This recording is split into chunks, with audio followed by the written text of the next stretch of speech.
Good afternoon. My name is Brian Gallagher, and I'm honored to be a part of the 200 Club of Union County. We gather every year, as we have since 1968, with tradition and ceremony to honor and publicly recognize those men and women who have chosen a life of public service. It is with gratitude, once again, that we gather to remember, honor, and embrace those men and women who have risked all for their community. History teaches us that this great country is filled with those who put others before self, safety and security before possessions, and their community and their country above all. That is what makes our police officers and firefighters stand above others. The ability to unite for a common goal, to fight for a better vision, and in the most pressing times, have those willing to sacrifice for the safety and security of those they don't even know. Ladies and gentlemen, please recognize the 2023 Union County 200 Club Medal of Valor Award recipients.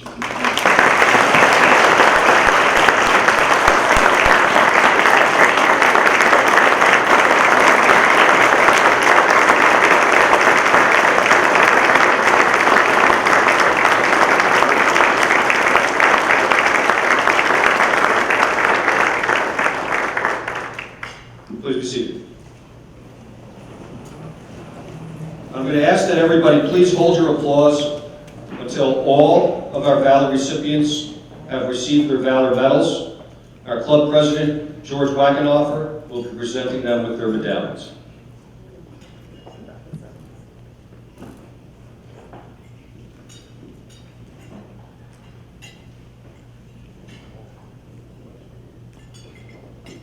From the Cranford Police Department, Officer Michael Gama.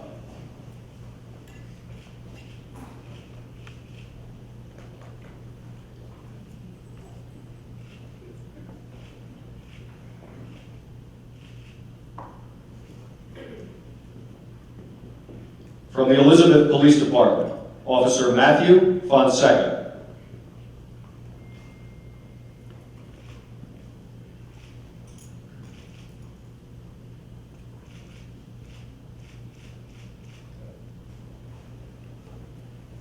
From the Elizabeth Police Department, Officer Shanice Mosley.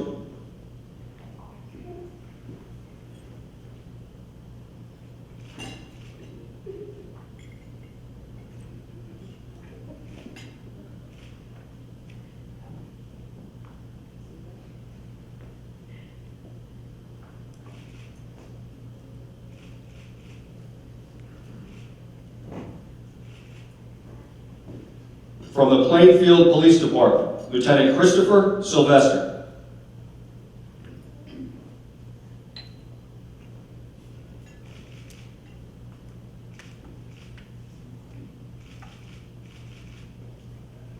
From the Plainfield Police Department, Sergeant Brian Oliver.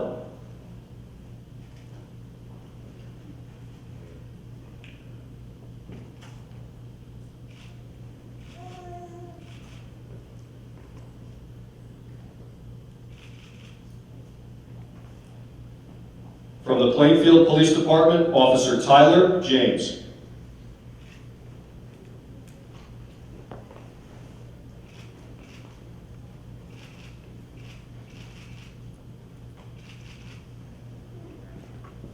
Plainfield Police Department, Officer Ramon Antigua.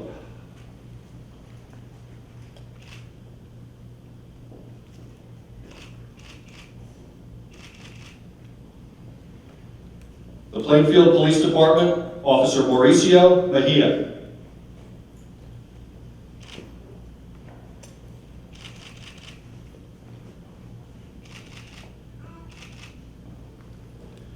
From the Union Township Police Department, Patrolman Ederson Toulouse.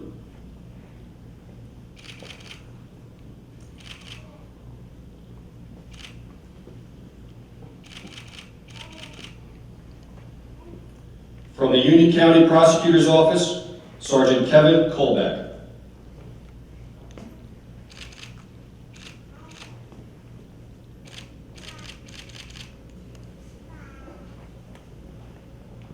Ladies and gentlemen, for acts of bravery, heroism, and valor, above and beyond the call of duty, I present to you the 200 Club of Union County Medal of Valor Award recipients.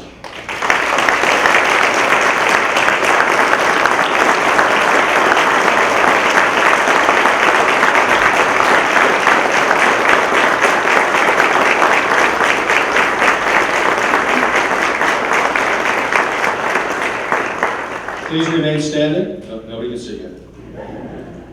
Deacon Keith Gibbons will now present our invocation.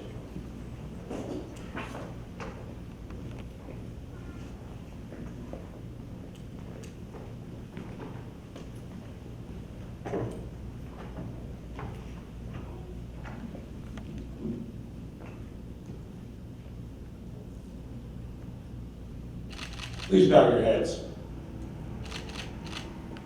Almighty and ever-loving God, we give thanks for this day as we come together to honor our brothers and sisters. There is no greater gift than to risk or give your life for others.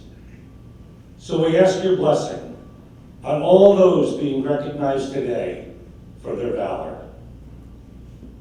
We give thanks for the many ways they have given of themselves, their skills, their knowledge, and their help in the worst of times. We thank all first responders, police officers, firefighters, EMTs, and paramedics, who we lean on in times of crisis, and we need help and protection. For all those who run toward danger for the sake of others, and for those who strengthen them, their families and loved ones. Protect them, Lord, and comfort their hearts when they are tired or heartbroken in their noble efforts. Accept our prayers for our family and friends that are sick or unable to be with us today. And Lord, we ask that you bless those who lovingly prepared this day, our meal, and serve us. In your name we pray, amen.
Please remain standing for the presentation of the colors and for the singing of the national anthem, followed by the Pledge of Allegiance. Honor Guard, post the colors.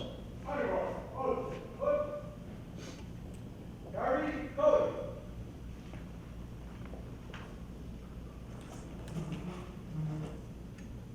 Right, face. Forward, march.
Oh, say, can you see by the dawn's early light what so proudly we hailed at the twilight's last gleaming, whose broad stripes and bright stars through the perilous fight o'er the ramparts we watched were so gallantly streaming, and the rockets' red glare, the bombs bursting in air, gave proof through the night that our flag was still there.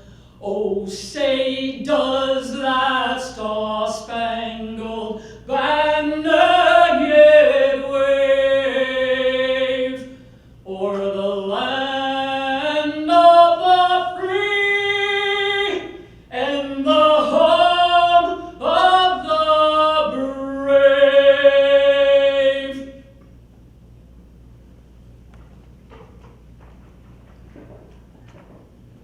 Please join me in pledging our allegiance to the greatest symbol of freedom this world knows, our flag. I pledge allegiance to the flag of the United States of America and to the republic for which it stands, one nation, under God, indivisible, with liberty and justice for all. I ask now for a moment of silence to remember all of our uniformed protectors, police officers, firefighters, and military personnel, both present and past, active and fallen, here and abroad, for it is their sacrifices that enable us all to sleep more soundly at night.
Honor guard dismissed. Order! Up! Here we go. Honor guard, lower colors.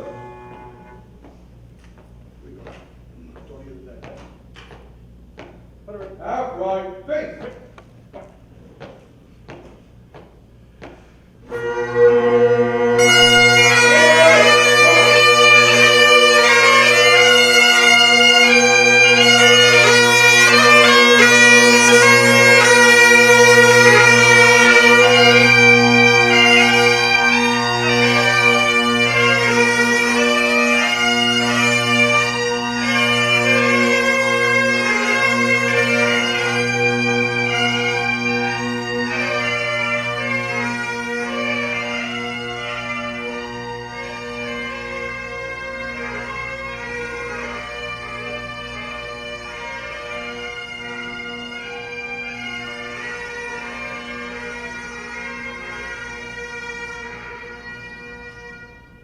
Please be seated, and Valor recipients, you may go back to your tables to be with your families.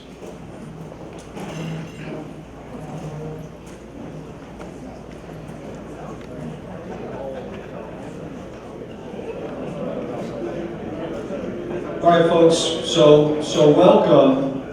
My job is to keep today's events moving.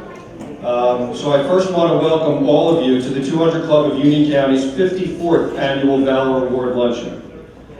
I'd like to take a moment to introduce to you some of the people who have taken time out of their schedules to be with us today. Our highest ranking law enforcement officer in the county, Prosecutor William Daniel, and you can hold your applause until we get through all of them.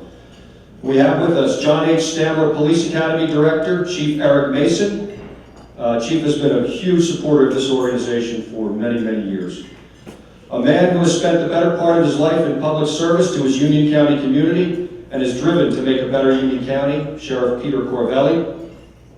A dedicated member of our organization who has a deep commitment to our uniform protectors, Union County 200 Club President George Wackenhofer. And our keynote speaker today, we will have an introduction for him later on in the program, Commissioner Bernard Carrick. I'd also like to recognize the past presidents of the 200 Club, because it's they who set the groundwork for what has become the model statewide for 200 clubs. So I'd ask that you please stand as I call your name. Dan Geddes, Tom May, Eric Novotny, and two presidents who couldn't be with us, former presidents who couldn't be with us, but here in spirit are Frank Asoli and Patrick Gallagher.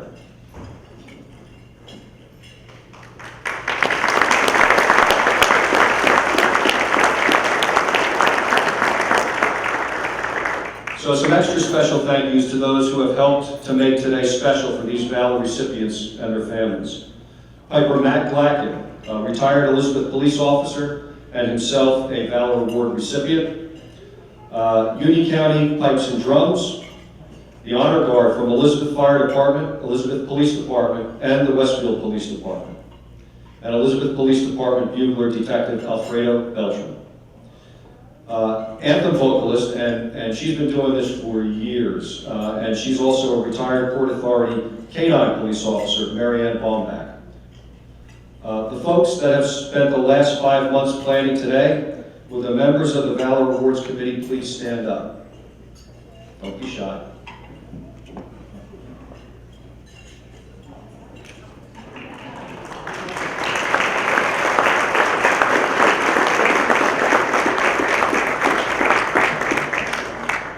We also have with us Deputy Chief Jose Vendas from the Union County Prosecutor's Office, retired Chief McCaffrey from Roselle Park. His dad was a longtime member of the 200 Club. He was a club trustee and a valued member of our organization. And just a special shout out to the Union County Police Chiefs Association, who is here as well. A special recognition to the law firm of Lindenberry, McCormick, Estabrook, and Cooper in Westfield. They are a continued and longtime supporter of this organization.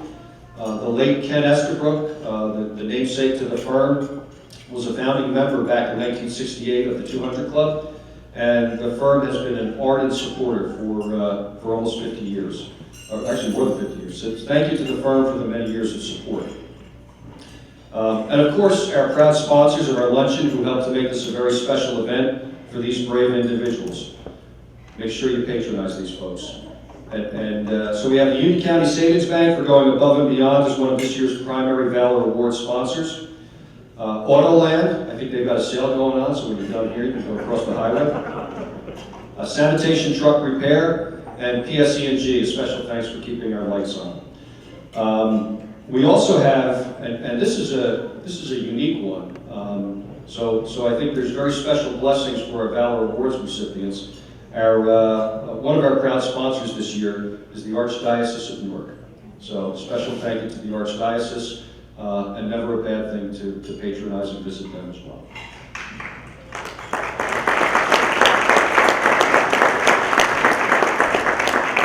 A quick and special thank you to Christopher and Patricia Kozlowski. Those are the folks behind the scenes running around like chickens without a head. They actually can help. They made the today happen. All of their hard work over about 6 months. They're all the way in the back. Chris and Patricia, if you please stand up briefly.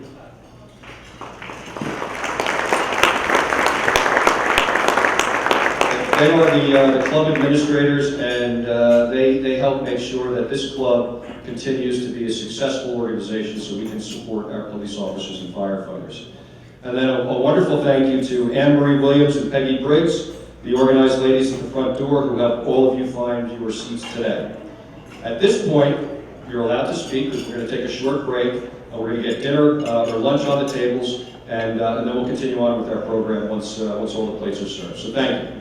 I ask Frank Diaz-Soldi, our scholarship chair, to come up and present to our scholarship recipients as I call them up. Over the years, the generosity of the 200 Club has evolved. We currently select 4 high school seniors per year, the sons and daughters of active police officers and firefighters in Union County, to receive a $5,000 scholarship each. That is $20,000 for each graduating class each year that this club provides. Our scholarship committee convenes each spring, reviews the many deserving applications we have received, and interviews potential recipients. It's a very difficult decision. The 4 are selected based upon need, academics, and character. These are our recipients. When I call your name, if the scholarship recipients would please come forward. Grace Gurminder will be attending Fashion Institute of Technology for Fashion Business Management. Grace's father is a firefighter for the Plainfield Fire Department.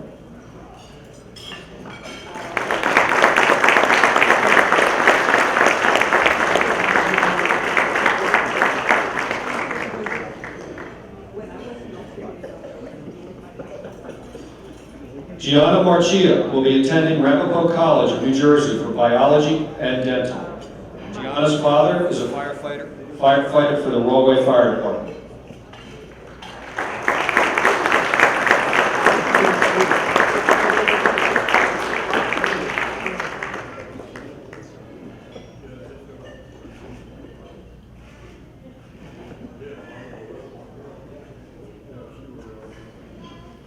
Stephen McCaffrey will be attending Rutgers University for economics. Stephen's father just retired as police chief at Roselle Park.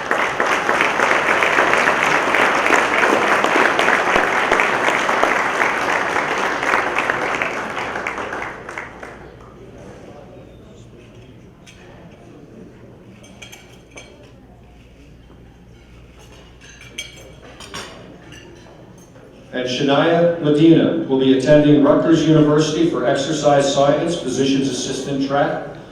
Shania's father is a firefighter for the Elizabeth Fire Department, Engine 6.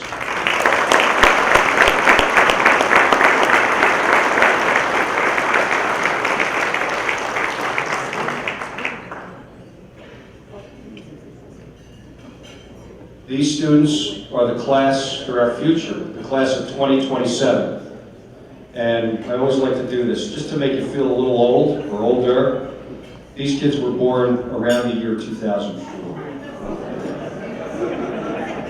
Yeah, that feels good, doesn't it? Ladies and gentlemen, our 2023 academic scholarship recipients.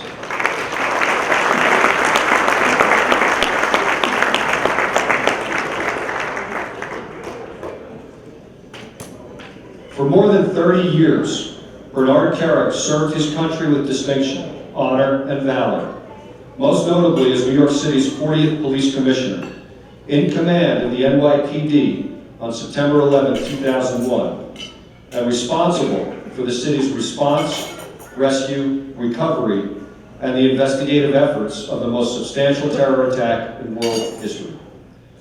Prior to the NYPD, for close to 6 years, he served as first deputy and commissioner of the New York City Department of Corrections, overseeing the New York City jail system, including Rikers Island, the largest and most violent jail system in the country at the time. Through his leadership, the department achieved unparalleled success in management, accountability, safety, and security.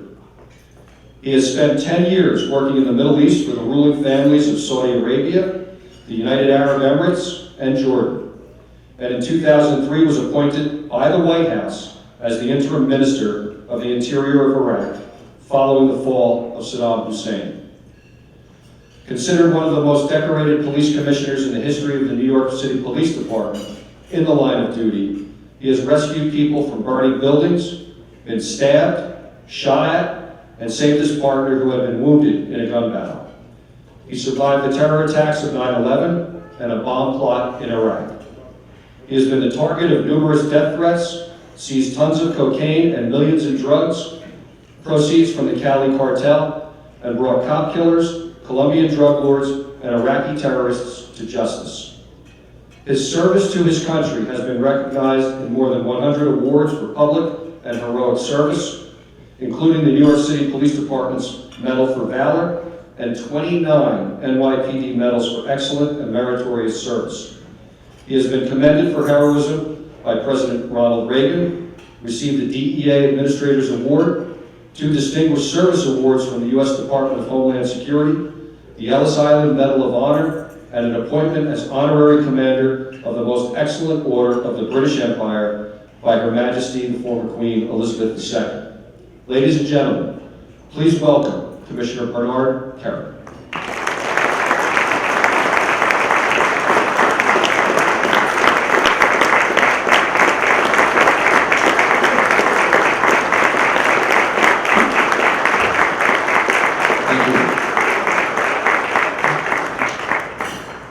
Thank you. The first thing I want to do, I probably have been to, 2,000 of these types of lunches, dinners, award ceremonies in my career. This is the slickest, smoothest, just unbelievable job that these guys have done, getting people up, getting them recognized, getting them back to the seats, the honor guard, the pipers, really guys, a phenomenal, phenomenal job. I've done this for a living for many years. Take my word for it to anybody that's here for the first time. This is an effort, and I want to give them real kudos for doing a job well done. Very nice.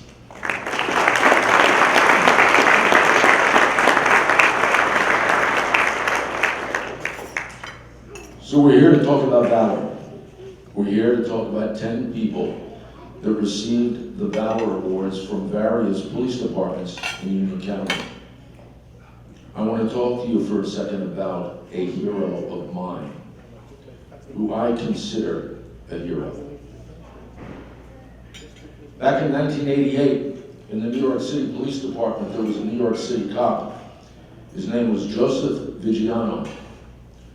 Joseph Viggiano was working in the 7-5 precinct in Brooklyn, and he was dispatched to a radio run for someone that was wanted. He responded on that job, and during the course of getting there, he was shot twice, once in the chest and once in the leg. He returned fire. He killed the suspect. He went out on a line of duty injury for a couple months, went back to work. 5 years later, he gets a radio run that there's a guy wanted in a Brooklyn apartment building. He responds. The guy runs into the building, he's running upstairs, Joe's behind him, and as Joe's running up the stairs behind him, the guy leans out from around the stairs, he fires 2 rounds, he hits Joe in the chest, he hits him in the leg, at the top of the thigh. Joe continues up the stairs. The guy leans around the stairs again, he shoots him again, he shoots him in the shoulder. Joe continues up the stairs. They get to the top of the building, Joe killed the suspect. You talk about a badass, right? This was a courageous, dedicated, brave. When you think of the best cops, there was nothing that he couldn't do. When they asked Joe what he wanted after the second shooting, after he had been shot 5 times, after that second shooting, they said, what do you want to do? He said, I want to go to ESU. Now, for the men and women in here who's on the job, you may know that in the New York City Police Department, ESU stands for Emergency Service Unit. ESU in New York City is like the New York City Police Department's SWAT team. Under my command, I had 55,000 men and women in the police department, 41,000 uniformed officers, 14,000 civilians, and about 450 of those uniformed members were members of the Emergency Service Unit. So Joe Viggiano, instead of retiring taking a retirement pension like everybody else would do, Joe Vigiano volunteered to go to ESU. When you go to ESU, you respond to every hot job there is. Man with a gun, shots fired, psychos with knives, somebody jumped off a building, somebody pushed somebody under a train, you name it. If it's a hot job, a dangerous job, the most dangerous of work, emergency service goes. That's where Joe Vigiano went. He volunteered for ESU, and I met him. I didn't know him when I was on the job as a cop. I met him as police commissioner. When I was police commissioner, I walked into a room with about 50 people in a room. It was called a self-support group. And it was all New York City cops that had been shot and stabbed, and guys with their eyes blown out from bombs and all this different stuff. And there was one guy sitting in the middle of the room. He was a big muscle-bound kid. I said, "How about you?" He said, "Well, I've been shot 5 times. I love this job, and I'm just here to help them." I said, "You've been shot 5 times, why don't you retire?" He said, "No, Commissioner, I love this job. I loved it." And he loved it. So about 6 months later, I ran into him on a job. He went on a psych job, somebody with a machete who was trying to carve up his neighbors. And I ran into Vigiano, and I decided then I'm gonna promote him to 2nd grade detective, and I did. When I called him down to my office, I said, "Listen, I wanna promote you. You've been a tremendous cop. You're a tremendous role model for the police department." He had 2 young children, 1 on the way. I promoted him to 2nd grade. As he was walking out the door, he saw some pictures of me on the wall, and he said, "Listen, Commissioner, is that you rappelling out of that helicopter?" I said, "Yeah," because I was a lot younger. I said, "I was on a SWAT team in where? In where? Anybody in here now? Huh? Not New York. See, everybody in here relates me to New York City. What you don't know, what most of you don't know, I was actually born in Newark. I was born in Newark. And I lived in Newark until 1967. 1967, my father told me we were moving to a much better place, and we wound up in Patterson.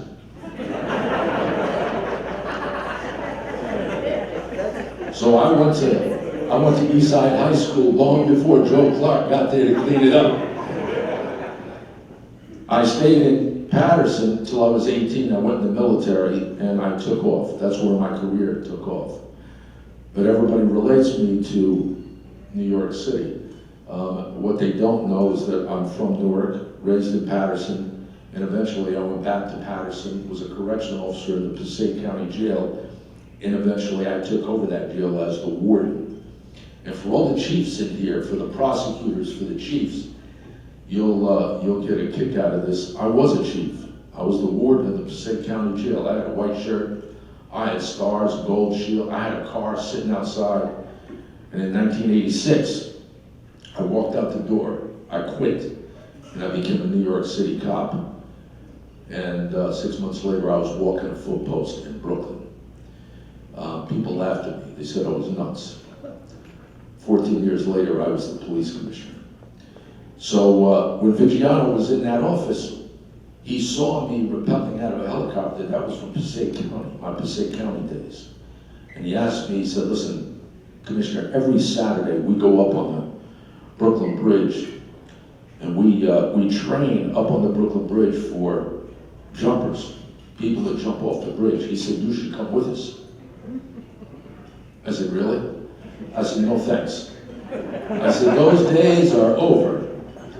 And he said, and I'm going to use his exact words, I think we're grown up enough in here. He was actually walking out the back door of my office, and he got to the door and he stopped and he kept the door open for a second. He said, "I'm just asking," he said, "because we've asked the last 4 police commissioners before you to come up with us on the bridge." He goes, "But nobody ever has the balls to do it." I said, oh, really? So that Saturday morning, I went down to the base of the Brooklyn Bridge, I geared up, and I walked up on the Brooklyn Bridge and I trained with the members of ESU. I tell you this, all these things, I tell you these things for one specific reason. And this, what I'm telling you right now is really for the family members in here. I saw these young kids come up today that have fathers that work for the fire department and the police department. I see the wives sitting in this room. I see the parents of some of the award recipients. I'm really talking to you when I tell you these stories. Because 30 days after we walked up on the Brooklyn Bridge, it was the morning of September 11, 2001. When the first plane hit Tower 1, I was in my office. When the second plane hit Tower 2, I was standing in front of the building. When you see that big orange fireball blow out the north side of Tower 2, I was looking up at it like this. At 5:30 that night, my first deputy came into the office and he said, Commissioner, he said, it looks like we're missing 23. He said, I got some really bad news. I said, what? Joe Vidge is missing.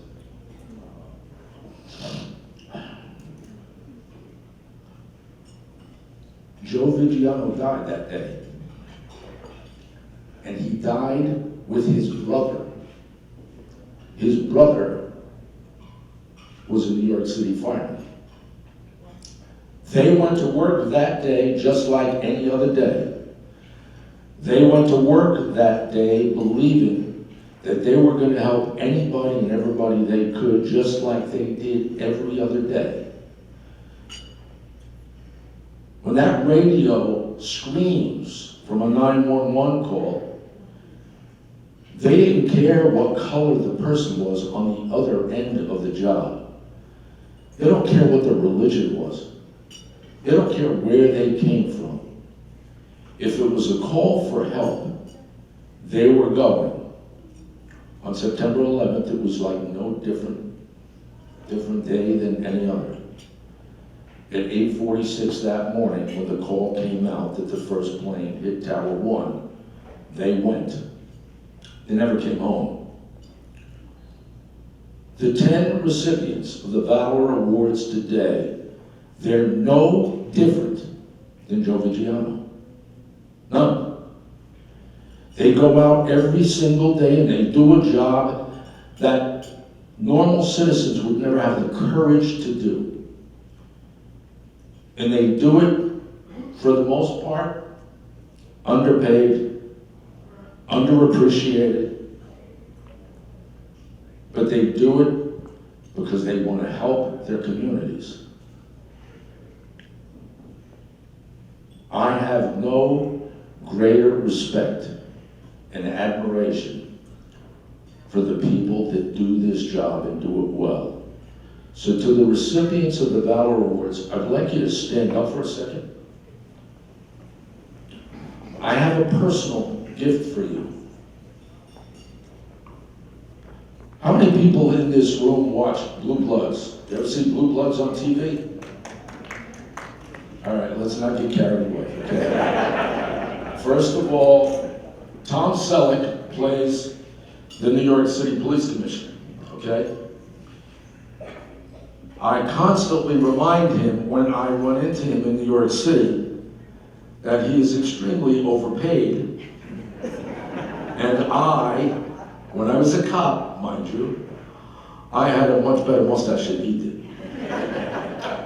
Tom Selleck is the New York City Police Commissioner. He wears a uniform. In reality, the police commissioner doesn't.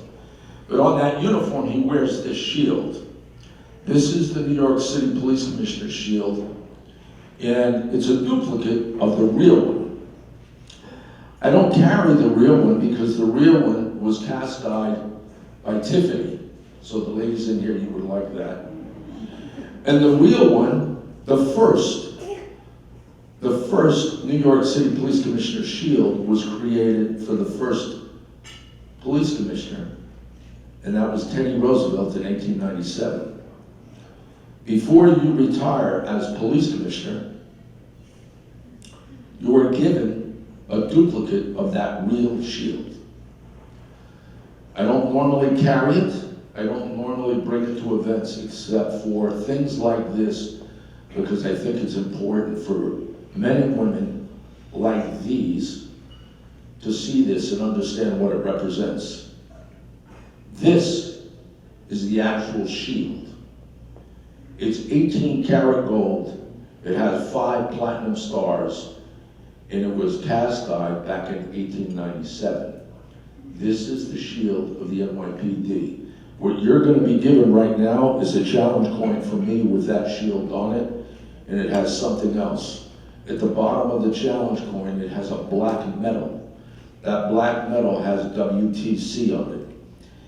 Every cop that worked for me on the morning of September 11th, 2001, was presented that World Trade Center memorial ribbon, distinguishing them from every other cop in New York City. Congratulations to you. Congratulations to your families. Thank you.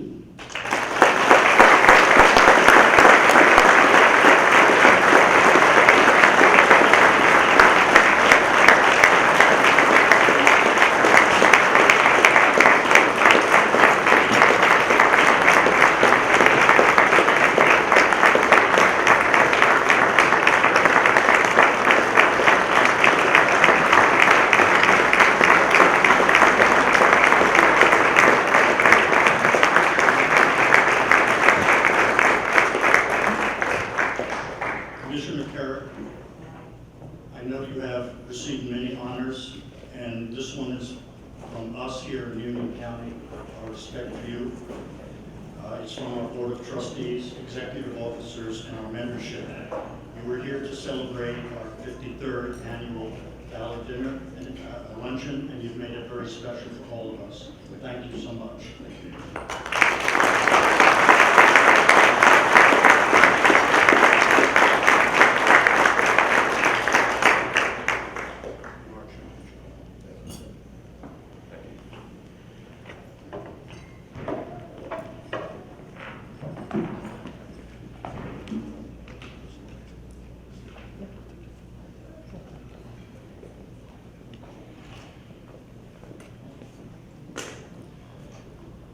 Split seconds and instant decisions separate acts of valor and heroism from tragedy and mourning. It is with honor that this organization's mission realizes both potentials of bravery and provides for families in both instances. Today, we recognize these fine men and women and their heroic actions.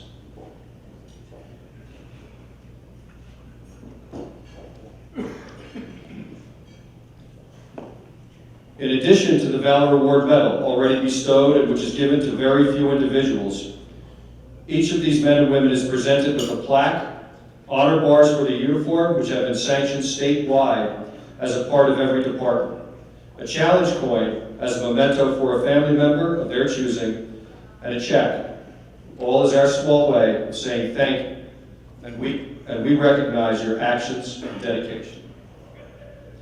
I will call each group of Valor recipients down along with their invited guests, and we will also ask their commanding officer to give us a brief overview of the incident which has enabled these fine men and women to be present today. From the Cranford Police Department, Officer Michael Gamba, joined by his mother Kristen, his father Carl, and his girlfriend Samantha. And would Chief Greco also please come forward?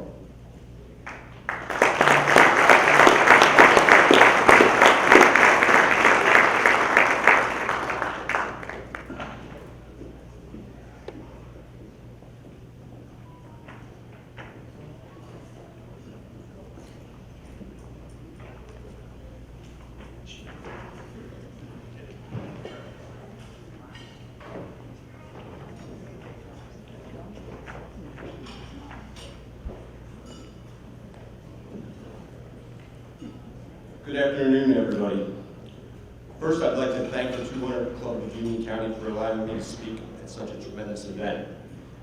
I would like to congratulate all of today's award recipients on the acts of courage and bravery that we are honoring this afternoon. You've all set the bar high through your actions, but most importantly, you've returned home to your families at the end of your tour, which is the single most important theme in each of your story of heroism. It is my privilege to share another story of heroism today, which involves members of the Cranford Police Department, especially Officer Michael Gamble. On May 28, 2022, at 7:12 p.m., patrol units responded to the senior housing complex located at 40 Meeker Avenue for a reported domestic violence incident. The incident involved an elderly woman who stated that her son had physically assaulted her, and during the course of the assault, pointed a firearm in her direction. Additionally, the mother stated that her son may be having suicidal thoughts. Sergeant Stephen Diabola, Officer Michael Gamba, and Officer Nicholas Cook proceeded to the residence to make contact with the suspect and place him under arrest.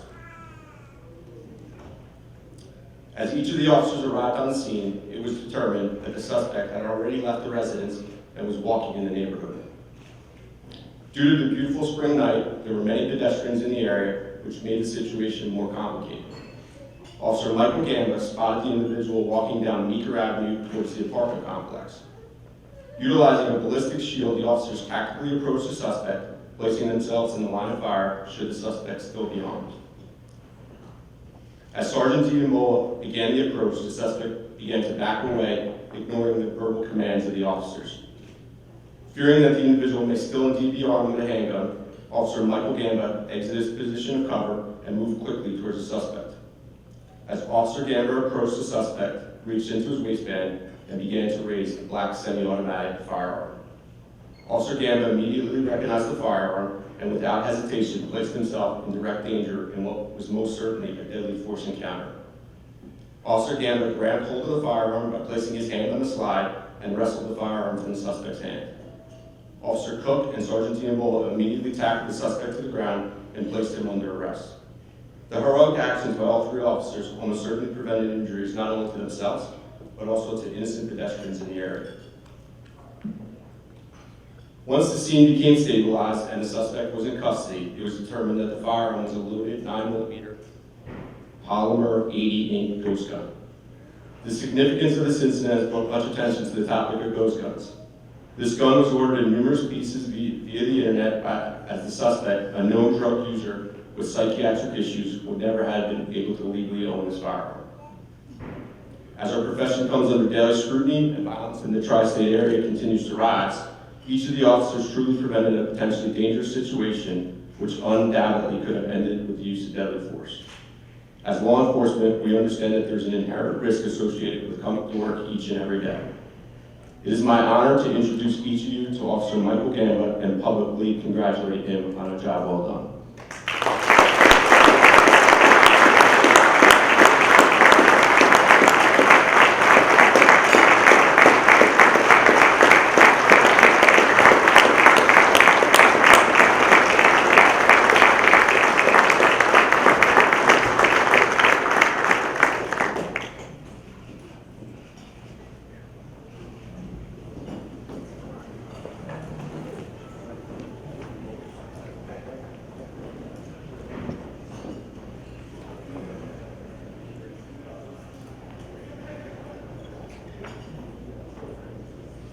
From the Elizabeth Police Department, Officer Matthew Fonseca and Officer Shanice Mosley. And would Chief Socket please come forward.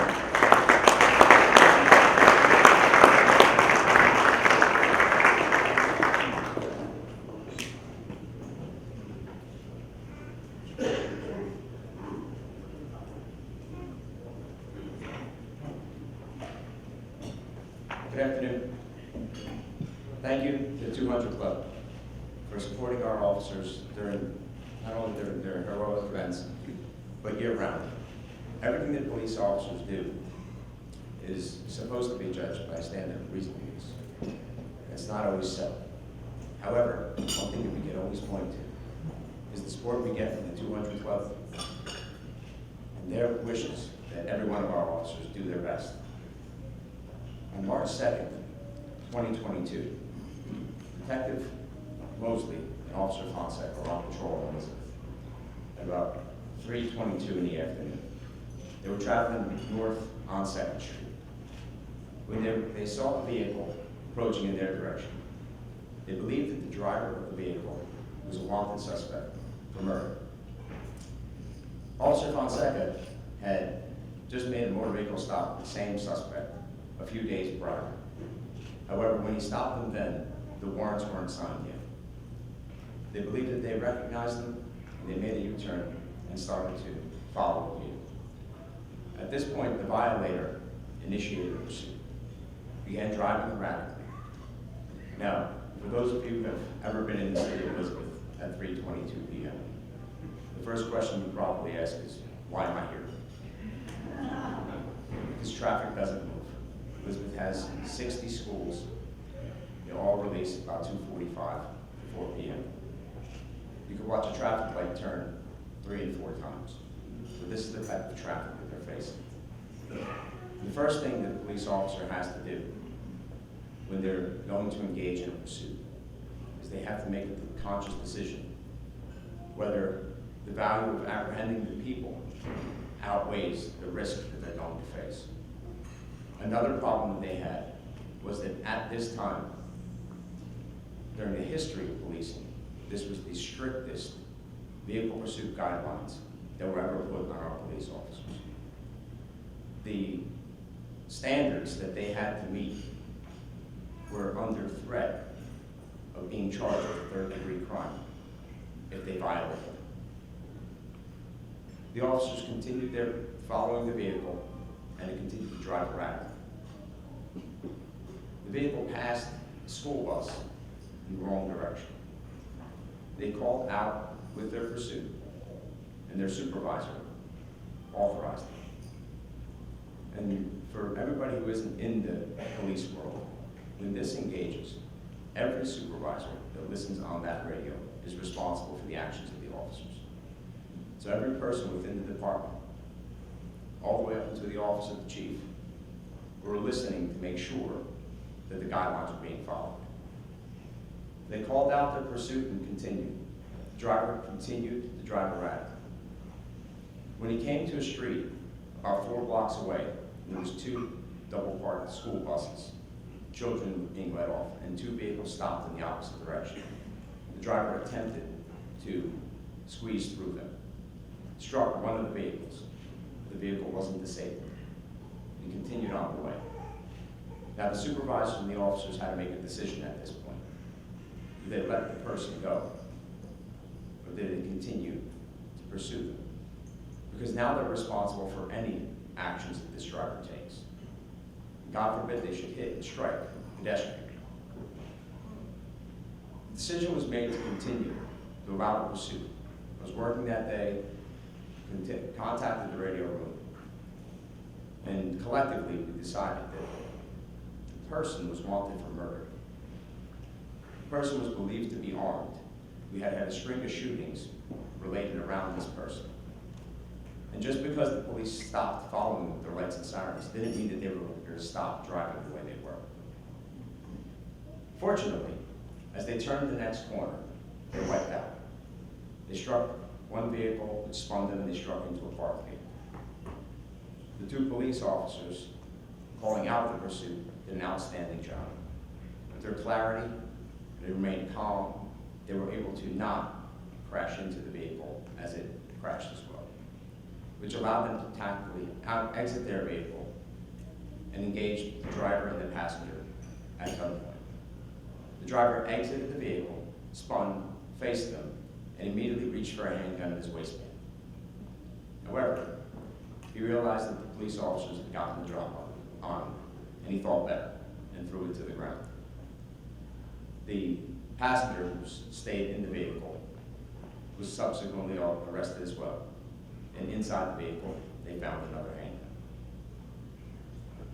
handgun. The scene was cleared up, and they received a significant amount of charges afterwards.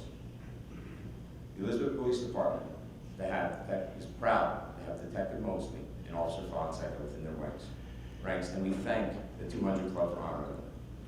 Ladies and gentlemen, 200 Club recipients for this year from Elizabeth, Detective Mosley and Officer Fonseca.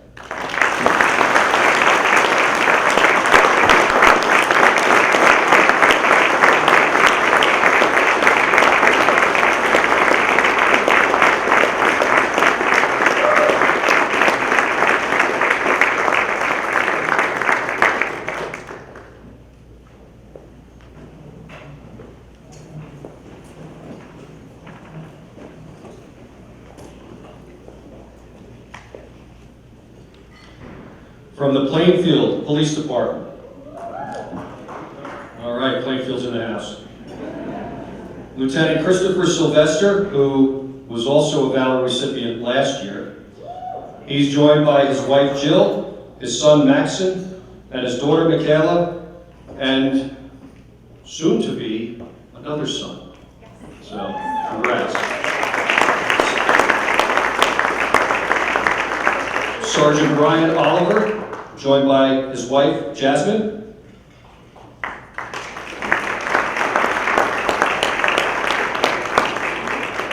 Officer Tyler James, joined by his mother Sherry and his father Ronald.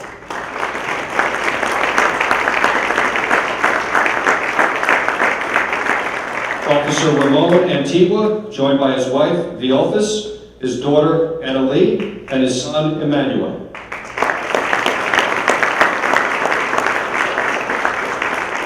And Officer Mauricio Mejia, joined by his wife Jessica and his sons Jason and Anthony. And would Lieutenant Fusco please come forward?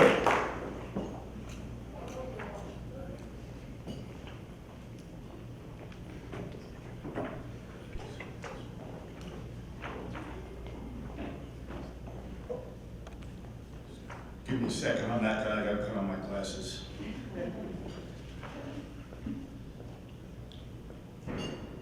Good afternoon. For all of you that don't know me, my name is Lieutenant Ron Fusco from the Plainfield Police Department. I was asked to present the 2023 200 Club Valor Awards to several members of the Plainfield Police Department for their brave actions.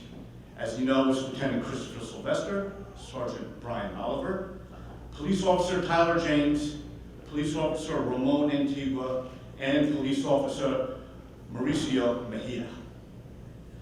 There is no bigger honor to present to you the actions of these awards for these officers. I have mentored, trained, worked with, and respect. There is a quote by Edmund Burke that you all know. It's been on every t-shirt, every flag. But I think it's fitting for the actions of my officers and for all the officers that are awarded today. And the reason that everybody in here that is police and fire. The only thing necessary for the triumph of evil is for good men to do nothing.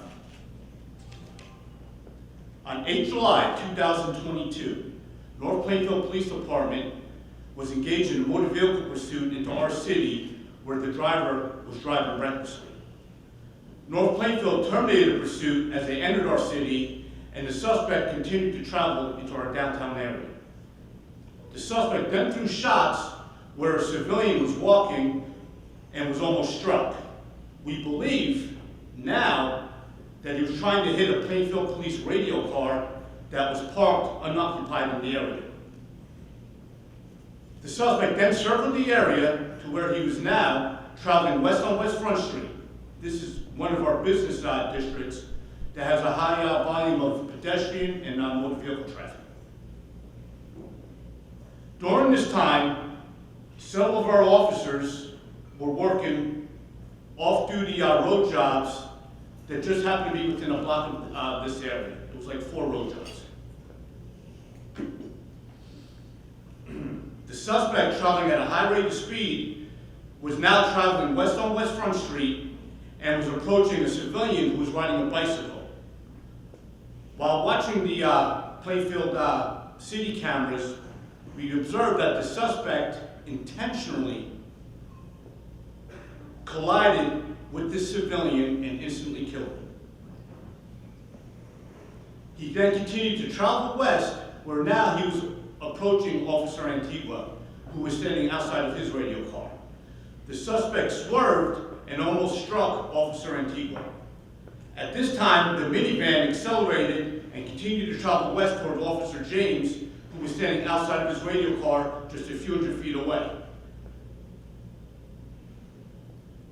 The suspect then swerved his vehicle into Officer James, who was forced to jump out of the minivan's path as it crashed into the rear of his vehicle, forcing it across the roadway. The minivan then continued to accelerate and rammed into the radio car being operated by Sergeant Oliver. The collision sent Sergeant Oliver's vehicle spinning around and forced it onto the sidewalk. The minivan came to a rest in the middle of the roadway just a short distance from the group of utility workers working in the street. Officer Antigua began transmitting details of the crash to Central Communications, which was initially believed to be just a motor vehicle accident. As Lieutenant Sylvester, along with Officers Antigua and Mejia, approached the van, the male began to exit the vehicle and fired 2 rounds at Officer James and Sergeant Oliver. Thankfully, neither officer was struck by the gunfire. As Sergeant Oliver was quickly exiting his vehicle and was concussed, without hesitation, they draw and trained their handguns on the suspect. Officer James ordered the male to drop the gun. The suspect dropped the handgun on the ground and began to run from the scene. However, he quickly retracted and began running back towards the gun, which was still on the ground in a very close proximity. It was at this time Sergeant Oliver fired twice at the male, however, he was not hit. Officer James then was able to tackle the male to the ground as he was frantically attempting to retrieve the handgun. It was obvious to the officers at this time that the male had no intentions of giving up, and they were now fighting for their lives, as well as the safety of the dozen of utility workers that were on scene. It was at this time Lieutenant Sylvester, Sergeant Oliver, Police Officer James, Antigua, and Mejia engaged in an extremely violent struggle with the male, who was attempting to attack them and even bite them. The male made no attempt to escape and appeared intent on harming the officers on scene. Lieutenant Sylvester attempted to control the suspect with the front headlock as he was giving verbal commands to the officers. The officers used various types of overwhelming force and tactics that appeared to have little or no effect on the bad guy. As he continued to violently engage them, during the struggle, the handgun that was dropped by the suspect and still on the ground under him was retrieved by Officer Mejia. After a lengthy fight, they were eventually able to wear the suspect down with the assistance of additional officers arriving on scene, and they were able to secure him and apprehend him. When I got the call that day, I responded to the hospital. The first person I met with was with Sergeant Oliver. Now, Sergeant Oliver is one of my road sergeants who works a night shift with me, and the first thing that Sergeant Oliver said to me was, "Hey, LT, you were right." For months, I would stress in roll calls and training that these type of incidents, you will never understand it until you have to go through it.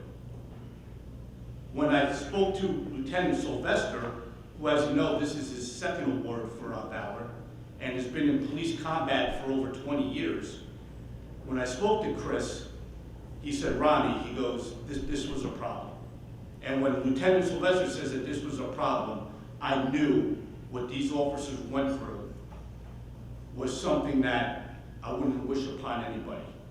These officers fought through adversity. They dealt with the suspect who killed one person, and if it wasn't for these officers standing in front of you, there was no doubt that this bad guy would have killed more. I am proud of all of you, and the job well done. Ladies and gentlemen, please stand for Officer Mejia, Antigua, James, Valor, and Lieutenant Sylvester.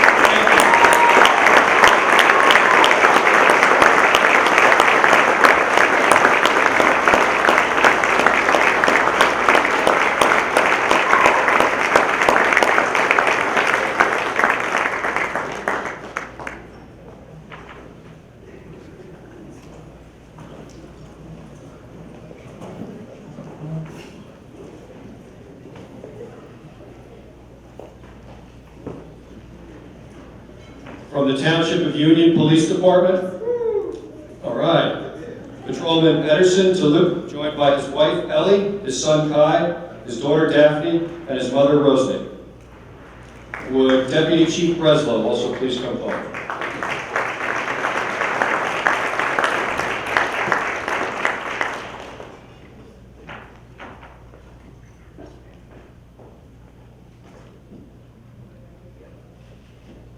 Good afternoon. First, I'd like to say thank you to the 200 Club of Union County for recognizing the heroic actions of the men and women being honored today. Additionally, congratulations to the scholarship winners. Your families are very proud of you. I've been a police officer for a long time. During that time period, I've learned that police officers generally are modest. They can go home at the end of the day and family's going to say, how was your day? And they're going to say, okay, it was fine. They never really say what happened, whether it was a basic day or they had a foot pursuit, whatever it was, really not going to elaborate on it. They may do something brave or heroic, but mostly downplay it. They don't go home and brag about what a great thing they did, even if they mention anything that happened at all. In this case, Officer Thalut's family knew he did something good, but did not know exactly what he did until we played part of his body-worn camera video at our award ceremony. Sometimes our officers do see something gruesome or troubling that causes stress in their lives. They may need a shoulder to cry on or just someone to vent to. So thank you to all the police families for supporting your loved ones. It's good to see everybody here. Thing is, not everyone has someone that they can talk to when they need help or they are in the midst of a mental health crisis. That's when we get called and the police get involved. The incident I'm going to speak of happened last February at 8:25 p.m. It was a cold, dark winter night, and it was all recorded on the officer's body-worn camera. Police headquarters received a 911 call from a man who said he had a gun. He was really sad and was going to kill himself. He didn't want to say where he was, but our dispatcher was able to figure out the caller was in Union on the Midwood border. She kept talking to him while patrol officers were sent to the scene. The caller told our dispatcher that he was armed with a Glock, was depressed, and wanted to die. He also asked if our officers would shoot him on sight because of these statements that he made. Officer Thalut knew all of these facts as he was the first to arrive on the scene. As he drove onto the street, he saw a man sitting in a parked car, and he turned on the overhead spotlights on his police car. The officer presumed this was the caller, but still had to investigate if it was our suicidal man. As the police car pulled up, they were pulling head onto each other, facing each other. The man got out of his car and was holding an object in the front pocket of his sweatshirt, like you see in the movies or in TV, and he told our officer that he had a gun and told him to shoot him. Officer Thalut commanded him to stay where he was and to show his hands, but the man repeatedly told the officer that he had a gun and dared him again to shoot him.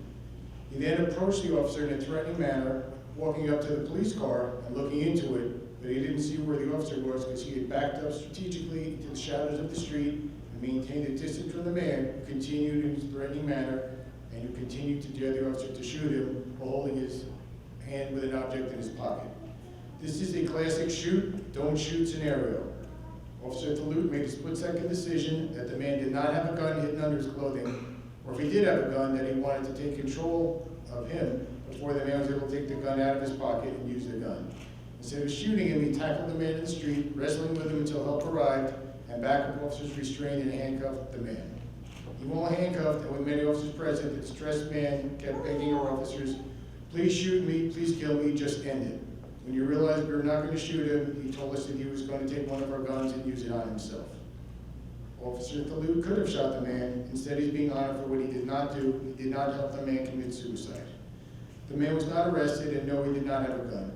Instead, he was taken to a hospital for mental health evaluation. Today, we are here to recognize the quick thinking, excellent judgment, and tactics used by Officer Thalut, which prevented an imminent and deadly force situation and may have saved this man's life. But like most people who suffer from a mental health condition, he was not suddenly cured. His problems persist.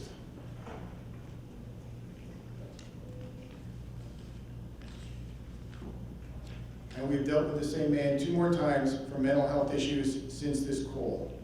The thing is, you never know. The next time he really may have a gun or a knife, and there may be a different outcome. In conclusion, there is a mental health crisis in this country, and related events make the news on a regular basis. The Union County area is not immune to this crisis. When I started as a police officer in 1987, we averaged less than 1 mental health aid type call per week. Fast forward to last year, and we were averaging almost 1 per day. This year, we're averaging more than 1 per day. I don't know why. Those on the front lines are the police, and I applaud Officer DeLute and his actions and all the officers here. Thank you.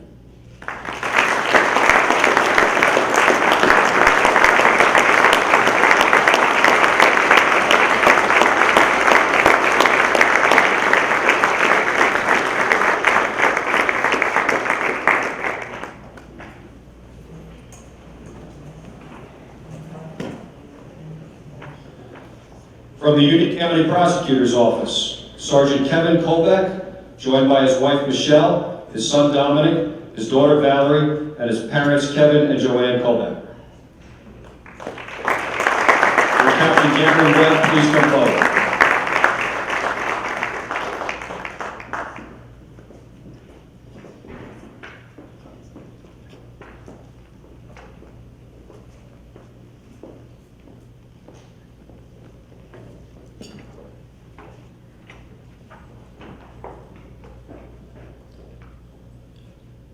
Good afternoon. Thank you to the 200 Club for hosting this wonderful event, and congratulations to all the recipients this afternoon. On behalf of Prosecutor William Daniel, First Assistant Prosecutor Jim Tansey, Deputy Chief Jose Vendas, and Chief Harvey Barnwell, it is my honor to present Sergeant Kevin Kolbeck with the 2023 Union County Valor Award. Kevin has been a member of our office for 19 years, and I've worked with him pretty much every day for the last 14, and I couldn't be prouder to stand up here and present him with this award in front of his family. On November 30th, 2022, at approximately 9:15 a.m., Sergeant Kolbeck was driving to work on the Garden State Parkway. It was just a normal day driving into work, and he encountered what appeared to be a motor vehicle accident just north of exit 137 in Kenilworth.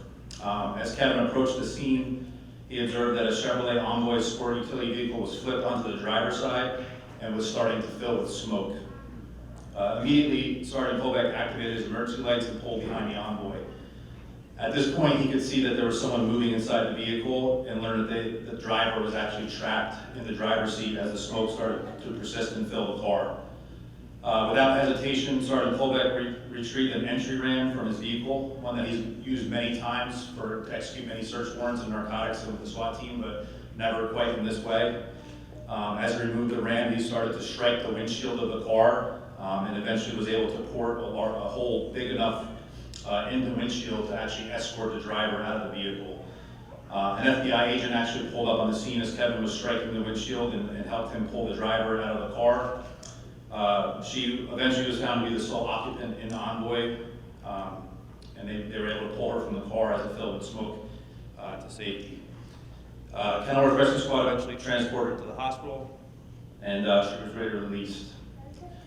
At a minimum, Sergeant Kolbeck spared the driver from severe injury and possibly death from being in the car and dying of smoke asphyxiation. And at some point, if the car would have ignited, he was able to remove her before she sustained any further injuries. Sergeant Kolbeck's swift and decisive actions were in keeping with law enforcement's finest standards and tradition. And for those reasons, it's my honor to present to you 2023 Valor Award winner, Sergeant Kevin Kolbeck from the Union County Prosecutor's Office.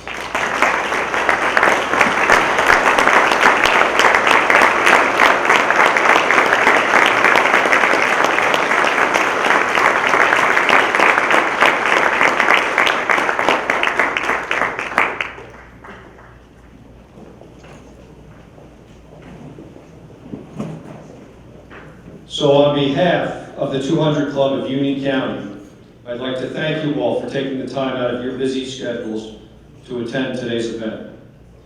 If you are a member, thank you. If you're not, please take a brochure from our table or follow us on social media. It is a very rewarding organization. In either case, tell somebody what you did today, what went on today. Tell them the stories. It might inspire them, and it will absolutely make you feel good about what you all did today. I'd also like to just thank the families, because I think the families of these officers are the unsung heroes when they leave every day to go to work. They support their officers. They support their families. And without their support, these officers couldn't do what they do. So to all the families, thank you and God bless everyone.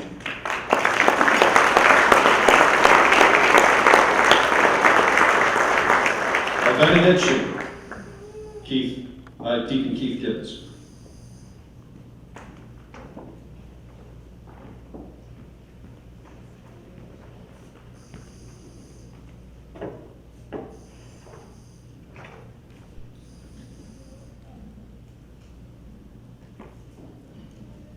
Please bow your heads.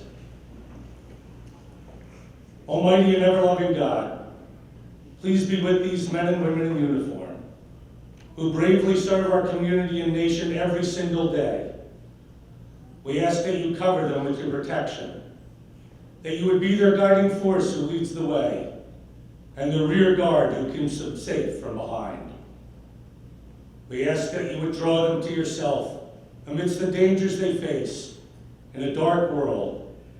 For you are the truth, you are the way, you are the light. Lord, bless all who wear the uniform, who serve our town, our nation, our people. Bless their families. Bless those they love. Give them your great favor this day and every day. We give thanks that as your servants, we can be assured you will never leave us, and you are with us always, in this life and the next. In your name we pray, amen.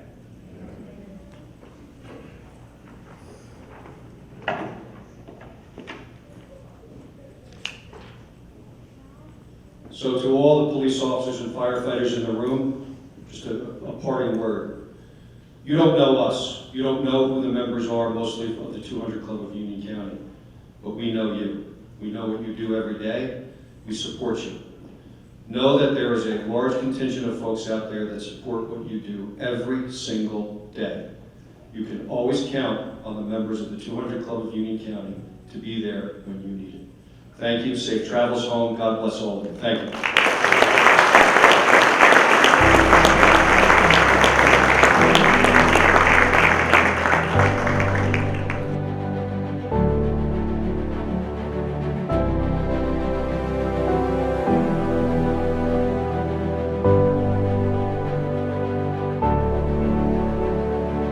Thank you.